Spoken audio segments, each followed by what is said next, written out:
So we've got a couple lightning talks now this afternoon and panels, and I don't even know how much I like the term lightning because all of this work is so important, and we just wanted to be able to fit as much content in as possible. So I'm going to get off the stage and turn it over to Hinu Smith and our panel on Indigenous food systems. Haini P, Hini Karagiwi. Oh, thank you. Wichamaninga Hingaide. Just real quick, welcome. Good to see you all today. My name is Hinu Smith. So I'm just going to try to do a 45-minute talk in about 10 minutes. So bear with me. I am also a member of the Ho-Chunk Nation, but I am the executive director of the Department of Agriculture. And I'm just going to talk real briefly about our food systems prior to contact, pre-Columbus, pre-1492, all of that good stuff. We had a lot of, well, we had traditional hunting, fishing, tree tapping, foraging, and we actually had farming, cultivating, gardening, etc. But we need to kind of step out of our colonized version interpretation of what we think that looks like. We followed the seasons. We were a huge tribe. Our territory was Wisconsin, Illinois, Minnesota, Iowa, and our oral history will say that even includes North and South Dakota. Our oral history tells us that we had trade routes down into Mexico and Florida. Our language will tell us that as well. It's history is baked into our language, science is baked into our language. All of this is in our language. So even prior to contact, we had words for alligator, wakiri hujo. So if we're talking about research, we need to also step outside the lens of what research looks like outside the colonized lens. We utilize traditional land management practices. So on a macro scale, maybe that was large scale burning, but on a micro scale, that might have been on a row. Like we might have had like small raised, I don't want to say raised beds, but raised rows. And we could grow, they say 14 different types of corn. We had corn just for our people that could grow in sand, loam, clay. Cooler weather, shorter seasons, or longer and warmer and wetter seasons. Because we cultivated that, we knew how to do plant breeding. And so we were able to make all these different types of modifications. And we were able to grow in sand or clay that wasn't very suitable. We knew how to modify that, and we might use fire on a micro scale. So we would burn that at the end of the season and then move those rows over, and we were supplementing the sand that way. We had extensive gardens. They say, our history will tell us that some of our gardens were 2 miles wide and 8 miles long. Other stories will tell us that it was so many shots of an arrow, and that was the length of our gardens. Do they look like what fields look like today? Probably not, but that fed a lot of people. It also kept a lot of animals at bay. You're feeding the animals too. And some of our teachings will tell us when you're planting a garden for your family and your community, you also plant one for the animals as well. And that's a way, that's a deterrent so that you still have a good outcome. All the different tribes had a different 3 sisters. Some tribes had 4, 5, 7 sisters. 3 sisters is the one that's common, which today we call it companion planting, intercropping, polyculture, things like that. Post-contact. So our food systems were attacked. There were warfare tactics utilized against us and targeting our food systems. Our food was killed, burned, and stolen. So right here, this is an iconic photograph. These are buffalo skulls. When the government couldn't get rid of the Indian people, and I say Indian, that's how we're referred to in the federal government, they attacked our food system. So buffalo were here in the millions. And some accounts will say they were killed off to about 500. Some will say even less than that. We would call that the extermination era. And then there was the removal era. When we still lived, we were still here, we were removed. to different parts of the state, different parts of the country, different regions. And then we also had, let's see, these other errors, right? Assimilation. That when extermination didn't work, when removal didn't work, then we went to the assimilation era. And we heard some mention today of boarding schools and things like that. A lot of work to kill our languages. That was also a systematic attack on our food because that was a way to get to the people. Separate the children from their parents and grandparents and teachers and get rid of the food. So we had the reservation era, and that was moving our people to really desolate areas that had very poor production value. And yet we were able to make that work. Certainly not without death, starvation, and a mass hanging in Mankato, but somehow we're still here today. And then there was the allotment era, and that was trying to allot out our lands, either giving them back in a way or taking what was still in existence and separating it out into allotments so that Ho-Chunk people and Native people would turn to mainstream colonized European style farming rather than foraging or migrating with the seasons. And then we went to the reorganization era and self-determination era. We heard a little bit about that today. So that will bring us to modernity. So what we're seeing today is reassertion over our food systems.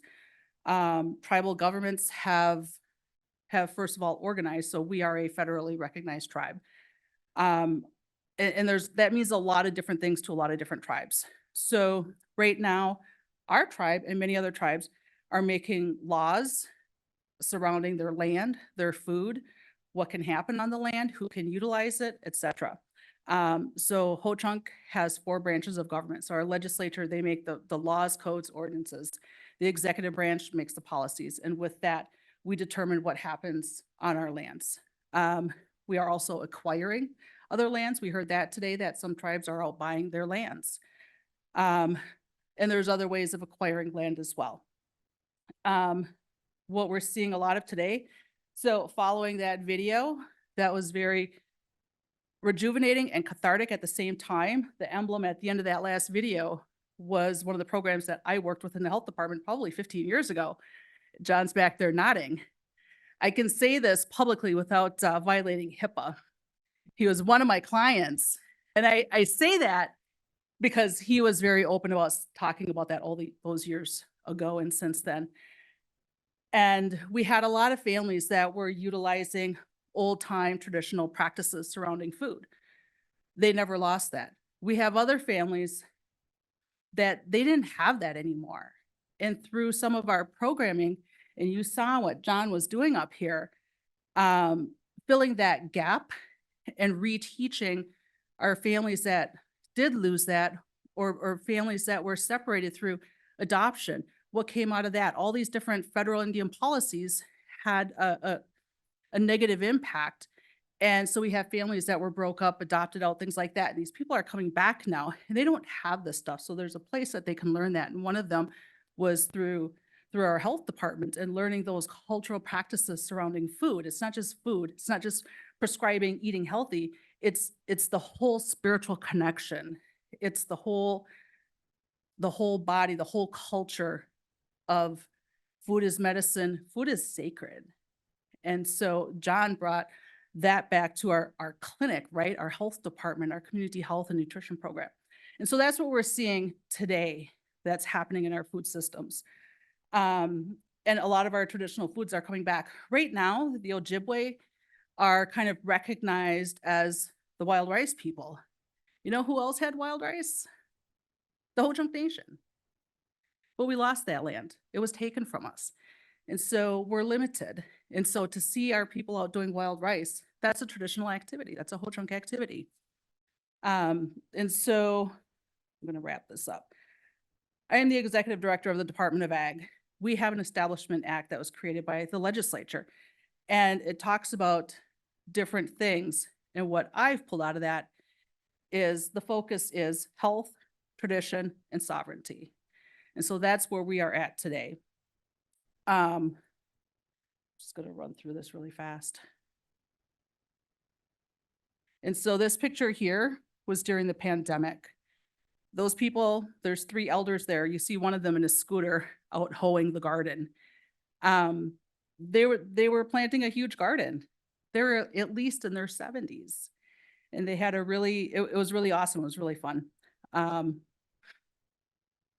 here's some Oneida white corn to you Oneidas.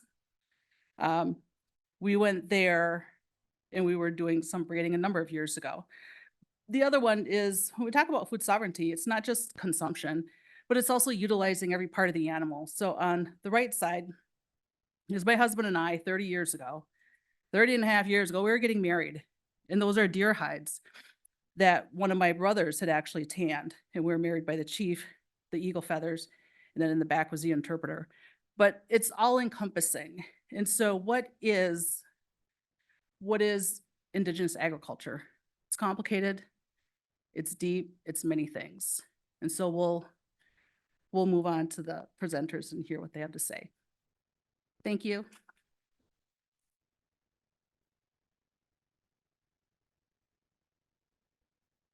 So next up, we have Laura Manthe, who is Oneida, and she is the co-founder and coordinator of láku. Did I say it right? láku. And that's an Indigenous nonprofit agricultural co-op of 20 Oneida families who grow Tuscarora white corn, which is the stuff I think I was carrying in that picture, on the Oneida Reservation near Green Bay.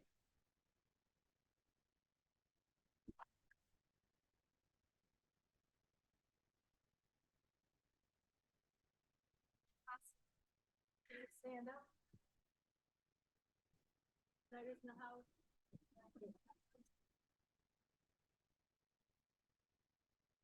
My husband didn't stand up. He's Oneida too, but he doesn't know it. We haven't broke it to him yet. And we have Leah. I don't have a bio.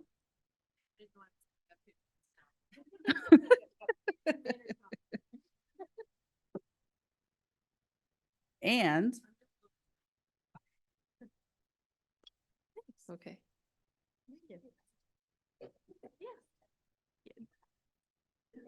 okay. And then I'll introduce the rest as we go, or, okay. Okay, I didn't do a slideshow, but I think that everyone's story is the same. So we'll just go into what did we do about it, right? We've all been through it, but what's the action? Okay. Saguli swagwek, Wiipongwii ni yoget sagwe huene o kalelia zazi ni yoget so sunake, wagahoni gita loda oni aga ni wagayuhunjot. So hello everyone, I'm Leah Zizi. I'm Laura's daughter. And we're both clan. We're from Oneida, up by the Duck Creek. And we had a brilliant idea to grow some corn together about 9 years ago as a family. And it was a total disaster because we did not know what we were doing at all. And so from that experience, we decided that we would interview other corn growers in our community to see how they were growing corn, to see how we could learn to be better. And from that, we realized that a lot of people had the same issues because we were living on these small plots of land, right? Individual nuclear families, which is not a Haudenosaunee way of life. Traditionally. And so we had these little garden plots, and these little garden plots were really suffering from poor soil and getting raided by raccoons to wipe out the whole garden at one night.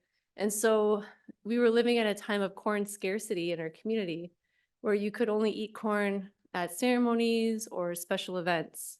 And so we decided, since this was kind of going on all over the place, what if we went back to our old ways and we grew corn together? So we got a posse of fellow corn lovers together and we formed a co-op. And my mom is really, don't look at me. She's really amazing. So we decided in like March of 2016, we were going to grow corn. And within a month and a half, we had land, we had a tractor, we had planter, we had enough seeds to plant. We had everything that we needed to get started, having started from absolutely nothing. It was really incredible. And so we had to trade wild rice to get enough seed to start growing. We had to learn soil health. We had to learn how to harvest the corn. That event that you were at, Hinu, was our first Braiding the Sacred event. And we were out there just picking away, you know, just like so proud of ourselves that we grew this 3 acres of corn together, picking all day long. And then this Mohawk guy, Roger Cook, was there and he said, you know, you gotta husk all this corn the same day, right? And we were like, stop picking the corn. Put the corn down, everyone. And we were up until 11 p.m. Up until 11 p.m. husking that corn because we didn't know any better. And so if you don't husk it the same day, it gets moldy and we would have lost our whole harvest. So these are the kinds of things that we had no idea before getting into it. And that's just kind of the realities that we had to learn really quickly. And we didn't realize that what we were really embarking on was just a whole bunch of learning all different kinds of things that put into practice everything that we were learning culturally in the Longhouse that you hear about and you're absorbing it, but you don't have the same relationship with it until you start doing it and put it into practice. And so it's been a really beautiful journey for us. We have learned not just about how to grow corn, but we've grown a really tight-knit community around growing corn.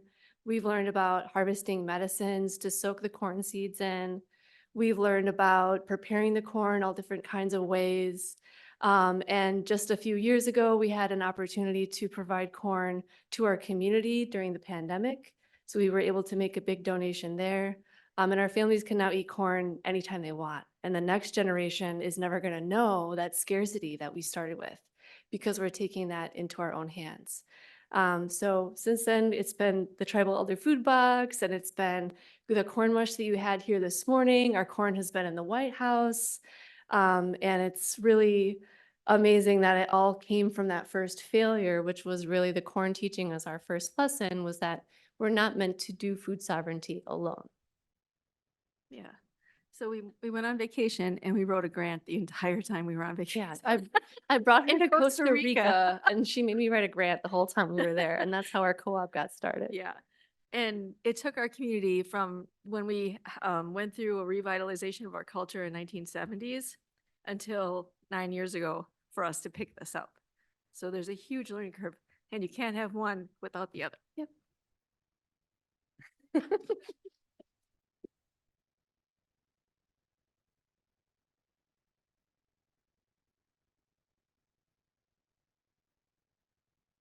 Thank you.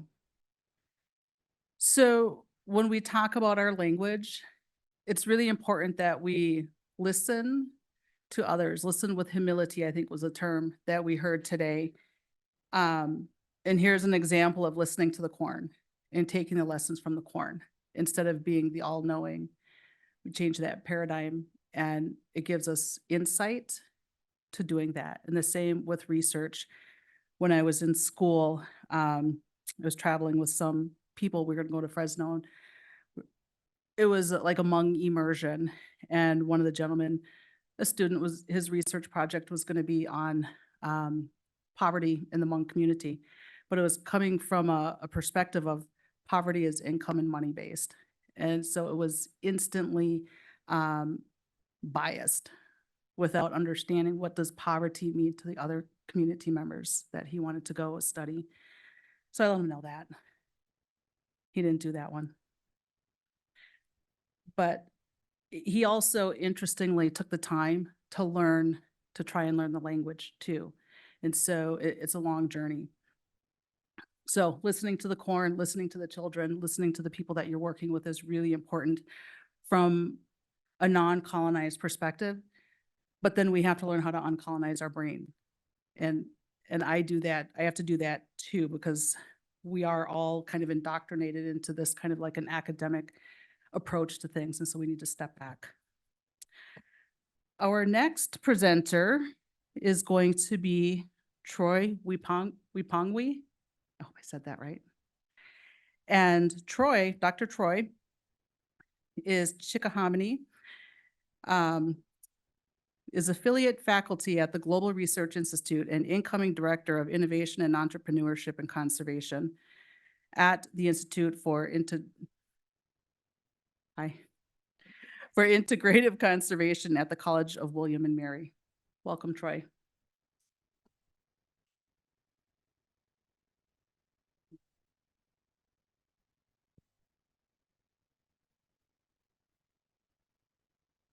Cheshchime, Wingapo, Sakade Winkan, Nutudu Wange, Troy Wiipongwii, Sinekomakan Nunuwa, Chickahominy Nunuwam. How are you all? I'm Troy Wiipongwii. I'm a Chickahominy descendant. Our traditional homelands are called Sinekomaka, today known as Tidewater, Virginia. I heard something interesting. Most of us do have similar stories, but for first contact communities, it's kind of different. We actually were forced into integration a little bit earlier than everyone else.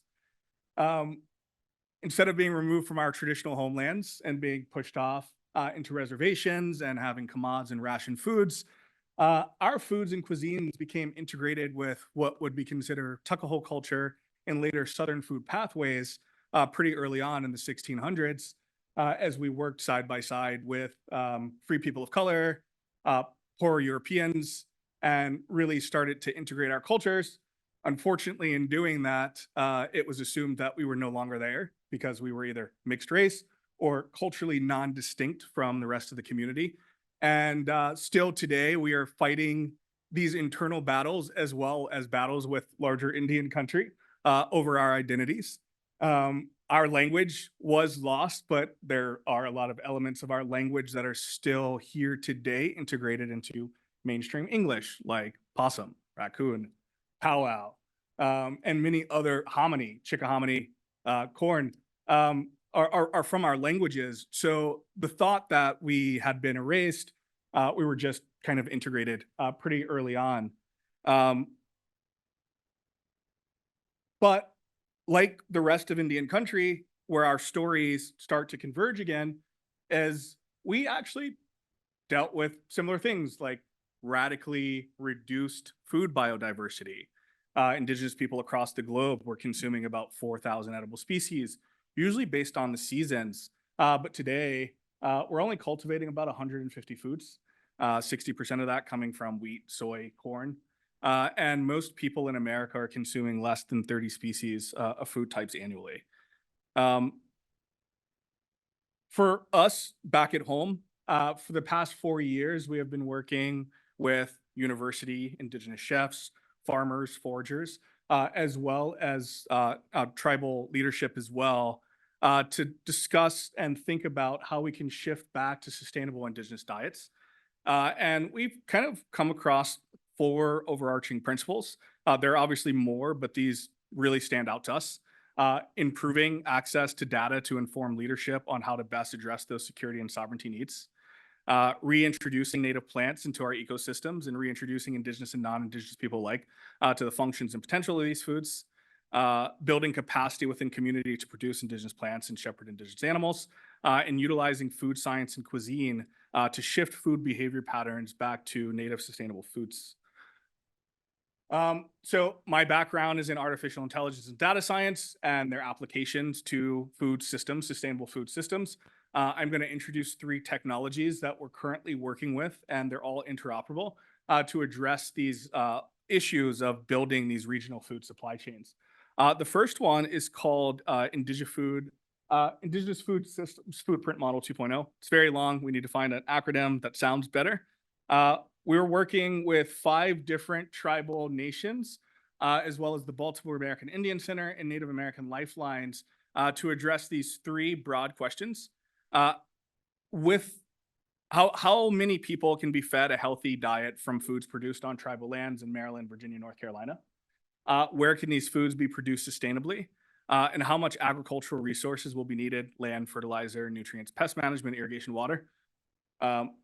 Obviously, those inputs we think about from the Western conventional farming practices. So we wanted to go beyond that and asked a few more questions as well. Beyond subsistence, what are the revenue goals of tribal communities? How does leadership make decisions?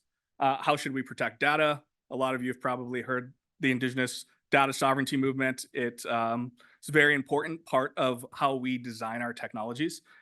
Which farming practices should be included for modeling? So going beyond Western farming and thinking about more traditional practices as well. And should the software be a pure planning tool or also a real-time decision support tool as well? This is a very ugly user interface. This is what I used as a proof of concept when we were getting the grant. We have a working demo now. We have multiple phases of this particular project where we're using state-of-the-art encryption methods. I use blockchain because it's a fun buzzword for people out east. But we're really just using public-private key infrastructure and different methods of encryption to ensure that data access is contained to the appropriate data stewards within the community. Once you register, tribal leaders or whoever is the data steward for this particular project within their community can put in certain inputs like the population of the community, their boundaries for their tribal lands, whether or not they want to engage in trade with other tribal communities, and the amounts of different types of food. So legumes or starchy vegetables or red and orange vegetables. And based on that information, we can output things like community carrying capacity based on that particular diet, the different types of, the amount of land used to grow this diet, and the amount of different inputs that are used for different crop types. And this is, again, this particular demo is just thinking about Western conventional farming, but we can push the boundaries of this when thinking about different types of systems, polyculture systems, food forests, and whatnot. And the final component of this, to make it really usable for our tribal partners, is we can extract that information and put it into a budget and document format, which can then be appended to a grant or a loan, so it can be used as they're trying to further engage their Indigenous food sovereignty initiatives.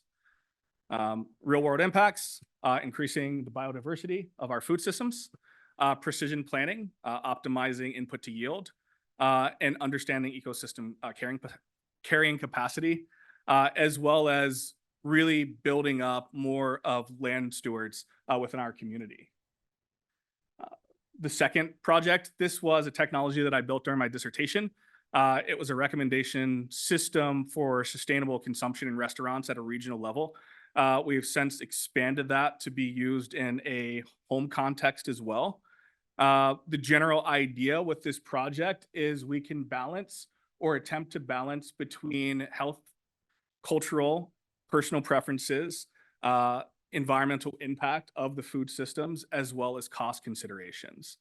And with that, we have run multiple simulations using different proxies for environmental impact. And our balanced model has consistently outperformed preference-only recommendation systems versus health-only recommendation systems. Of course, environmental-only is going to continue to do better than the other models. But when you're talking about the behavioral context, do people necessarily want to eat that diet? So built into the system is a lot of theory on behavioral change, both from your Western perspective, but based on information that we've gathered from our community as well. Potential impacts of this, incremental shifts in consumption patterns towards more sustainable diets.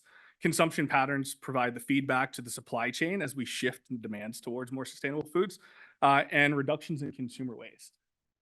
And the final technology is called IndigiFood DBE. This is the one that I'm most excited about. We just put out a pre-publication in January 8th on this particular database and technology surrounding it.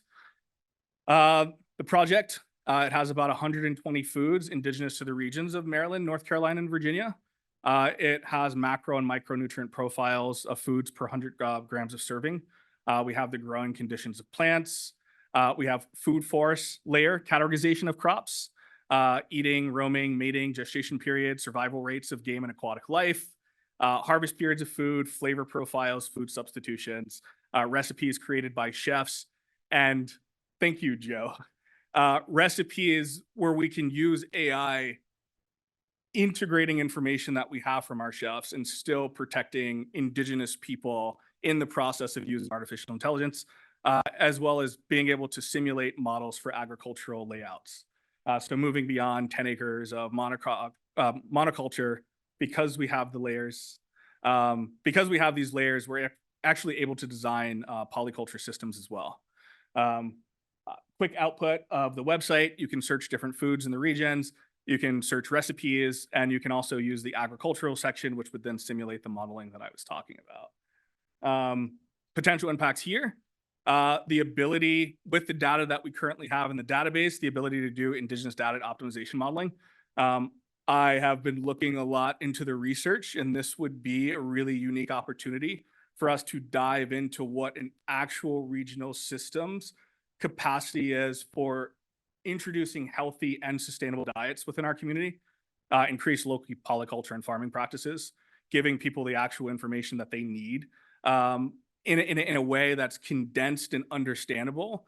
A lot of our people are going to use this technology and maybe try to grow a system in their backyard, increase diet biodiversity, increased indigenous entrepreneurship along the food supply chain, and finally, regional culinary revolution led by local regional indigenous chefs.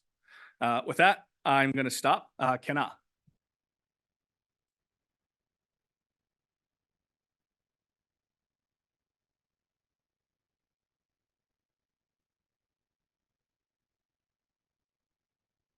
Thank you. I hope everybody was listening with the idea of what is indigenous agriculture. Who would have thought blockchain? But you heard it here. So help me welcome our next speaker, Daniel Hayden, Comanche. And Daniel is a doctoral student at the University of Wisconsin-Madison in the Department of Plant Pathology, doing research with tribal partners on intercropping with native corns.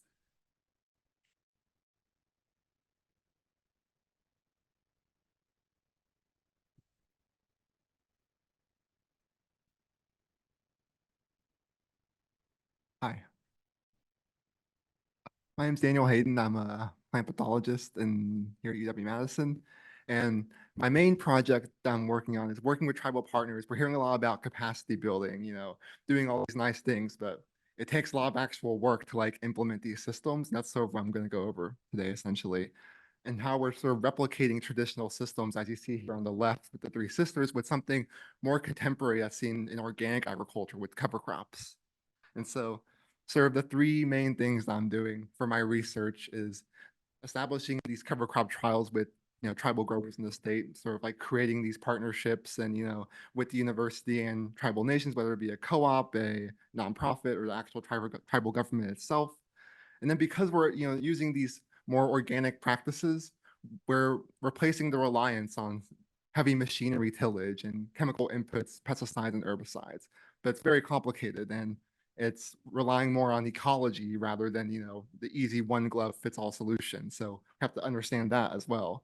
And then finally, because this research hasn't really been done before here at UW, we have to develop a framework how to actually guide the future research and projects and ideas we're talking about now, to guide that in a better way, because there isn't really guidance on how to do this type of agricultural research with tribal communities. We have lots of methods and ideas about stuff like anthropology, health research, but because we're dealing with sacred connections to crops and the land, it's important to acknowledge that. And so sort of to give the really sort of broad scale picture, as I mentioned, the ecology, implementing polycultures, implementing these organic practices, it's complicated because we're dealing with weeds that compete with our traditional varieties of corn, but then we're replacing those weeds with cover crops, which essentially act very similar like how the crops in the Three Sisters do. They compete with weeds, they add nutrients to the soil, but then it's not just picking one type of cover crop. We gotta trial different ones because it's like a different ones work at different times, and again, it's really complicated. But then at the same time, we have to think more holistically because if we're relying on ecology, we have to understand these different aspects of what's going on sort of above ground with how the cover crops, weeds, and corn interact. We also have to look below ground too to see how soil microbes and the soil environment is responding, because plants don't live in an isolated island. They impact their soil environment, impact other plants. So we have to find a way to better account for all that essentially. And so with this project, we're essentially collaborating with tribal growers across the state, trialing different cover crop mixtures, just to see what worked best and how to actually implement it and how to actually, create a management plan to, sustain, sustainable agriculture for long term, essentially, on these larger scales, because traditional agricultural practices very nice, but at the same time very labor intensive. And so when you're increasing your field scale, we're trying to find sort of like the next best thing, something analogous to like Three Sisters.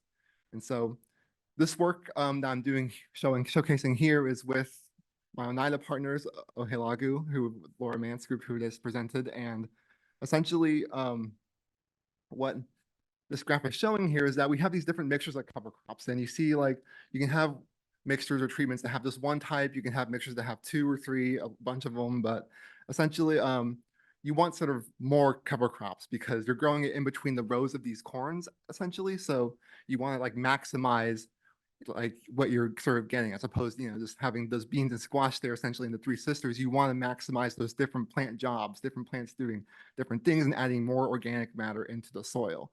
And what we found, what was really interesting is that this triple mixture, having three different types of cover crops, those winter wheat, clover, and chicory and plantain, all these different types of plants that doing different jobs in the environment, we found that that mixture actually performed the best, which is really nice. That's what the research also shows. And it shows that potentially these having higher mixtures have higher benefits for the actual soil environment as well. But then we have to also think about, well, how are these cover crops interacting with weeds? Because weeds are the main thing. And a lot of these tribal growers, again, I emphasize, aren't relying on just using chemical sprays or tilling. They want to reduce that. They want to, try to be as analogous as we can to our traditional ways of farming. But what's interesting though is that we actually found that just seeding cover crops, just having these cover crop treatments in between the rows of corn, these traditional varieties, actually just lowered weed biomass. So that greatly reduces the need to till, beat the hell out of the soil, and then add chemical herbicide, but even it reduces the weed seed bank over time. So there'll be less weeds in the future, essentially. So these sustainable practices do work. They'll tell you they don't, but they do. And so, but then obviously I'm highlighting sort of the plant-plant interactions between cover crop and weeds, and that's good. But at the same time, we're growing corn also too. So you have to understand how, are the cover crops competing with the corn? Are the weeds competing with the corn, or what's going on there? So this is from 2 years of data, and I'm still sort of working to get more data points because essentially we're dealing with a lot of variability. One year there was a low nutrient input in the soil. Next year we had 2023, we had that really bad drought. So there's a lot we had to deal with in terms of making the right statistical analysis. But what I can say, and what we've seen between years, is that the running hypothesis is that these traditional varieties have an actual higher tolerance to competition. Because if we think about sort of our modern day hybrids, or those corns you see out in the big fields, they're pretty wimpy. They need lots of fertilizer. They need lots of tillage because they're bad at competition with other plants. But because these traditional varieties were grown historically with other crops, like we saw in the Three Sisters, we think they're a little harder, and they can take these higher cover crop mixtures and actually, take even growing next to weeds. On the right side, we see like, you'd expect major deviation from the plots I go in and hand weed versus this let go weedy, but there wasn't. And we're still really trying to investigate that. So that's everything that's going on above ground. Below ground, what I'm looking at is sort of how microbes in the soil and on the roots of these corn plants were impacted. And what we see is very interesting is that like the fungi that lives on the roots of these traditional corn varieties does change based on what's growing nearby. I'm still trying to figure that out. It's still kind of weird and interesting, but simply we'd also found that weeds were actually impacting, what fungi was living there. And I'm still trying to find how we can relate that to overall corn health, because that's a very direct link between what's happening and then maybe something with yield, something with corn performance. Yeah, that's sort of the main sciencey data stuff that I do. But finally, something I would like to really emphasize though is that, this framework, this idea of how do we, better create research collaborations between our tribal partners and here at the university, because these are sacred connections that we are seeing between, people and crops. These seeds and crops are kin. And so we have to acknowledge the fundamental principles of indigenous farming, which is, diversity, the intercropping, the intentional seed keeping and preservation of these genetics that, are really, important to us. And the fact that, tribal growers don't want to just beat the hell out of the soil. They don't want to drain nutrients. They don't want to add pesticides and pollute the environment because a lot of them are already experiencing the effects of that now in their own communities. And that's the final point is community, because, you know, we're not just, university's not just dealing with just one person. These are community-led efforts. These are families. These are, you know, nonprofits and et cetera. So we have to do, you know, more community-based research when answering these more quantitative questions, essentially. And then finally, sort of underlying it all is, you know, obviously data sovereignty. We're working on a memorandum of understanding here at the university, something sort of written in paper to better solidify this partnership, but also, you know, set a precedent for future research. We want to, you know, highlight and key these sacred connections because we don't want to make mistakes. Research is a term itself that's very, you know, under tribal communities because there's a really bad history of bad research happening with Indigenous people. So we're not trying to replicate that, or we're not trying to make, you know, but we're trying to push it forward and asking relevant scientific questions, but also, you know, playing it smart and safe and just, you know, being respectful. And thank you.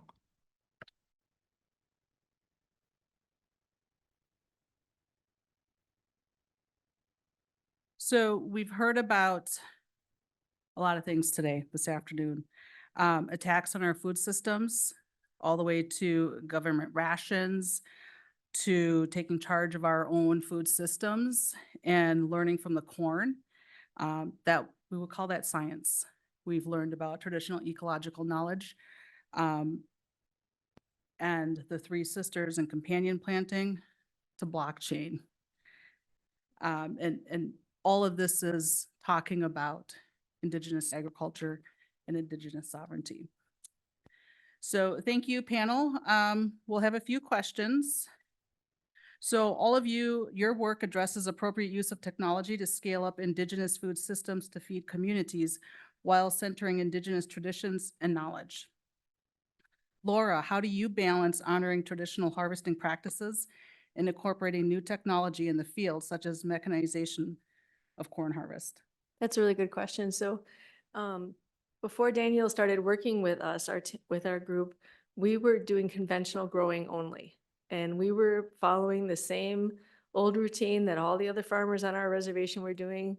And we were really destroying our soil.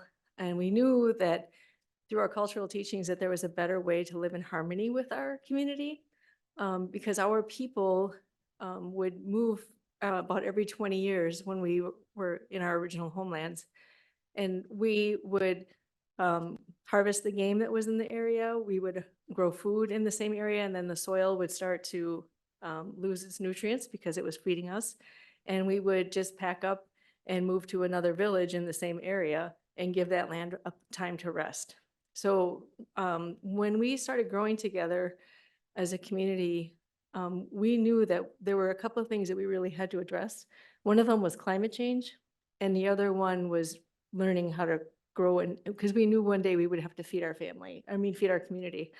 So we still hand harvest, and the poster that we put up earlier was from 2023, so the dates might change for 2024, but you're all welcome to come and learn how to do the work that we're doing, so that you can get the same kind of connection to the corn that we have, which is the spiritual connection to it. And hopefully we'll be able to demonstrate for you mechanical picking. We did buy a mechanical picker, and we're hoping to build a drying box to dry our corn, only because we know it takes 1,000 man hours to harvest 1 acre of corn.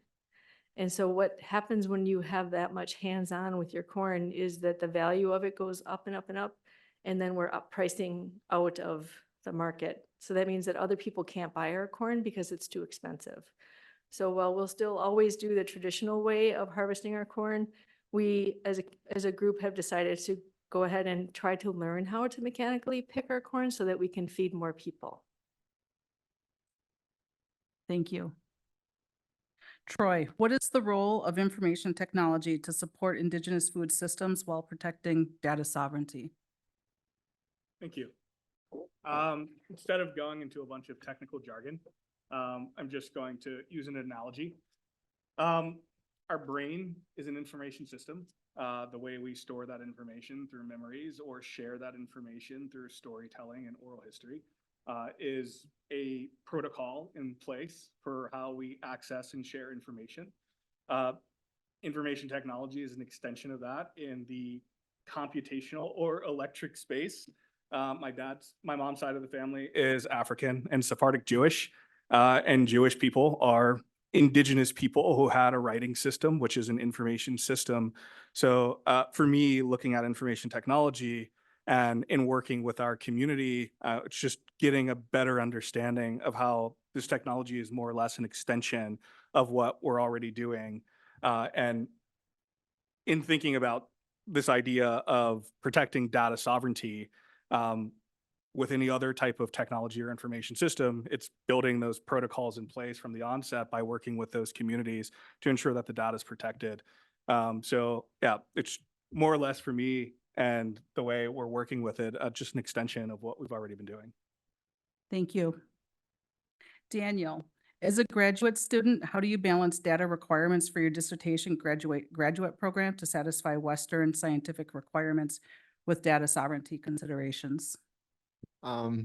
Yeah, it's something I'm still currently working on because I'm still working on my degree, but it's very difficult because I'm not in the social science. I'm in plant pathology, which is a, what they call quote unquote hard science. But, at the same time, I'm still at the mercy of, other scientists who like, hey, what about that year? Why didn't you do that? Or hey, what about that? So I still have to like obviously bounce that, but I have a very strong background in like molecular lab work and stuff like that. So I have a very high standard for myself for the science, but that's where a lot of, the stress comes in, making sure trials go fine every year, making sure the data I collect is like okay and replicatable at least. But I mean, but also because this is like the first time we're doing anything like this, and because I have a background in knowing, that how, data sovereignty and how, research should be done with indigenous peoples, I was working also with the research, but along with that, a way to like better, set precedent because, I have data with,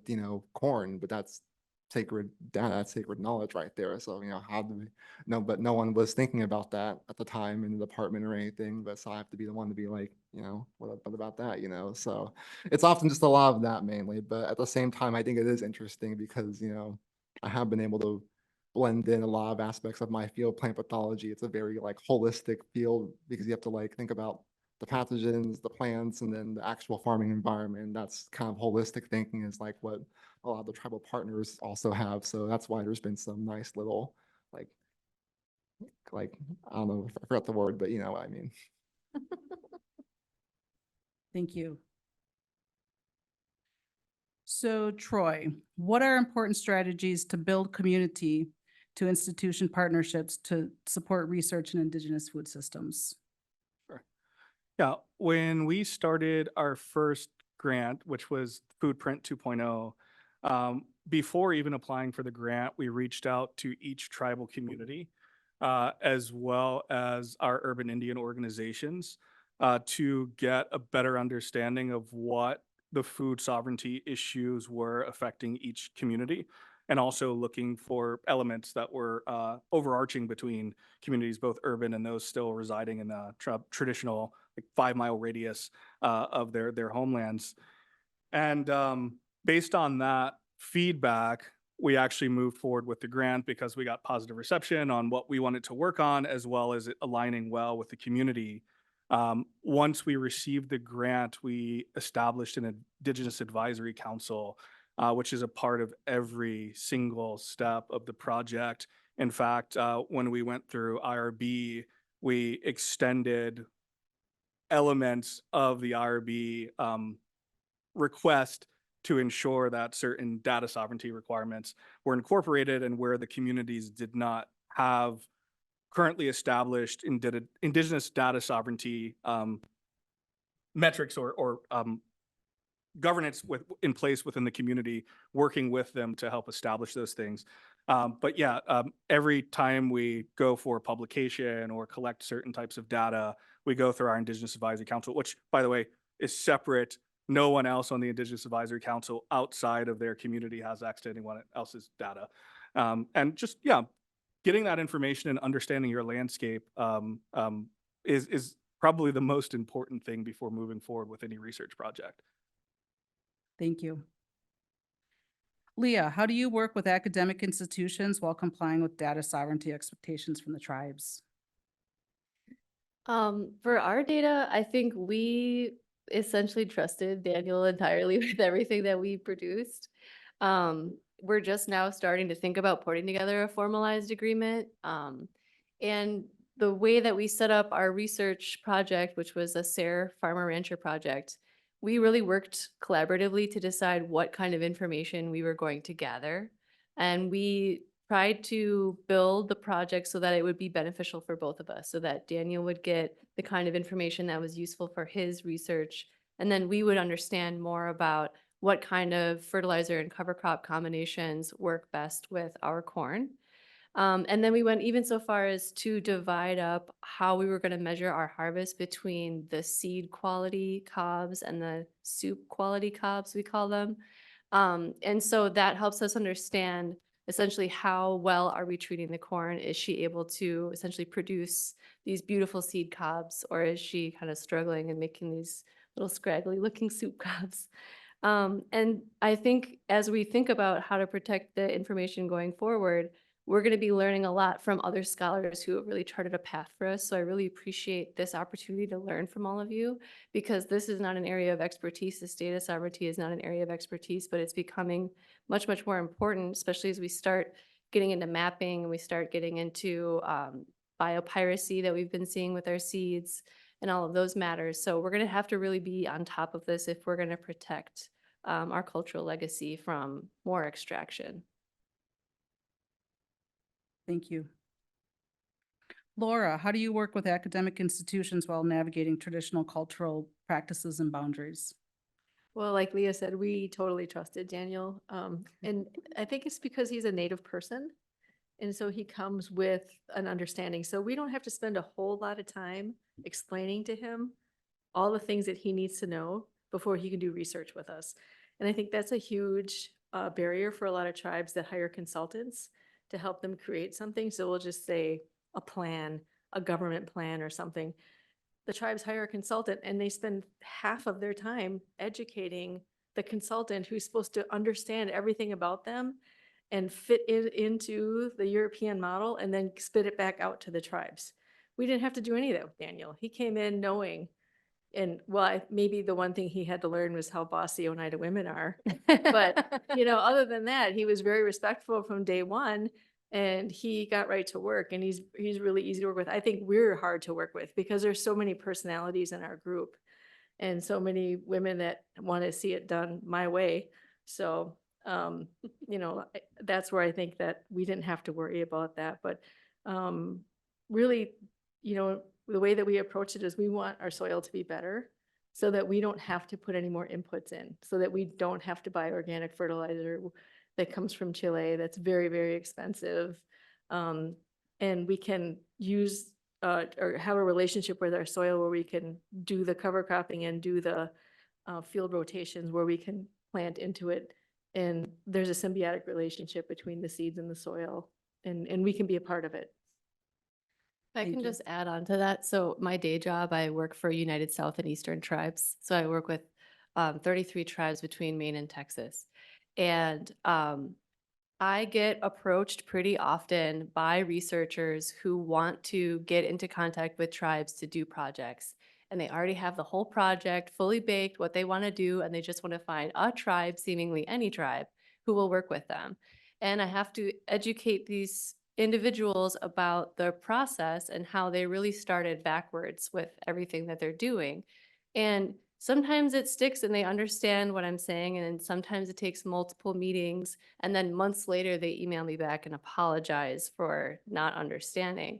But to show them that if they want to be involved in a project with tribal nations, not about tribal nations, they should start with a relationship and be working alongside the tribal nation in a consensual relationship to develop a research project and design it specifically for their needs. And I don't know why that's such a difficult concept for people to understand, but it really takes multiple hours of conversation to get all the way around that circle of thought. So I think everyone in this room is probably very aware of that, but that's just something that I see in my work. It's constant. Yeah, and I'd like to add to that. So I work in the energy field. I work for a nonprofit called Slipstream, and there's a ton of federal money floating around for energy right now. And I get people approaching me that they want me to go into a tribal community that I have absolutely no relationship with, develop a relationship with them so that they can do their project. That's not how it works. So it's not only in food, but it's in other parts of our lives too, medicine, healthcare, energy, you know. If it pertains to tribes, and tribes are not easy to work with, you know, if you don't have an in and you can't have somebody vouch for you, you can forget about it. Cold calls aren't going to work. They aren't going to work for you and they aren't going to work for me. So you can't just waltz in the door like you're the knight in shining armor and you're going to fix it. You don't even know what it is. Thank you. In 1978, 79, there was a big move by the IHS Indian Health Service to put water into tribal homes. There were still a lot of homes that didn't have water, including mine. So we had to haul water. We had outdoor hand pumps. When my parents remodeled and moved up in the world, we had an indoor hand pump. And in probably maybe around 79, I think we got electricity first in around 79 or 80, and then sometime after that, we got indoor running water. But we had to go outside. We had to do everything outside. You had to time everything just right. And in 78, 79, Indian people had the lowest rates of heart disease. After 78, 79, that changed, and now there's a huge disparity in our health conditions, including some of the highest rates of heart disease. So my point is a couple things. First of all, that goes against what John said this morning about weight and obesity and things like that in 72. But that talks about it, I guess it addresses the lack of research or taking research and applying it as a one size fits all. We can't do that. And so even with IHS saying, okay, now, you know, they had the lowest rates, now they have the highest rates. I mean, what's happening? There's so much there. There's so many variables. And so we have to be really careful how we're moving forward with research, how we're doing it and how we're applying it. And I don't know, there were people still living in the wigwams at that time. I remember this, visiting our elders that way. And it's not because they were poor, it was a lifestyle choice. And we see that happening today, people going to the tiny house movement or, you know, smaller footprint homes, reducing their carbon footprint. And these are things that, you know, are traditional in nature. And they have good health impact. And so we're going back to the tribal ecological knowledge and practices of Indigenous people. And we're calling it science and attributing it to mainstream science when really it's incorporating these ways that were part of our culture for thousands of years. One of the teachings that we have in Ho-Chunk country, and I'm sure it's a teaching in probably all the tribes, but we say every step you take on Mother Earth, you're blessed with life. And that's one of our teachings, that's our oral teaching. And if we break that down to science, we call that exercise. And so being able to listen with an open mind and uncolonized mind is really important. So I want to thank everybody for listening to our panelists, and thank you for joining us. Thank you for I having hope me. you guys can meet with them and ask them a lot more questions. I know I have a few.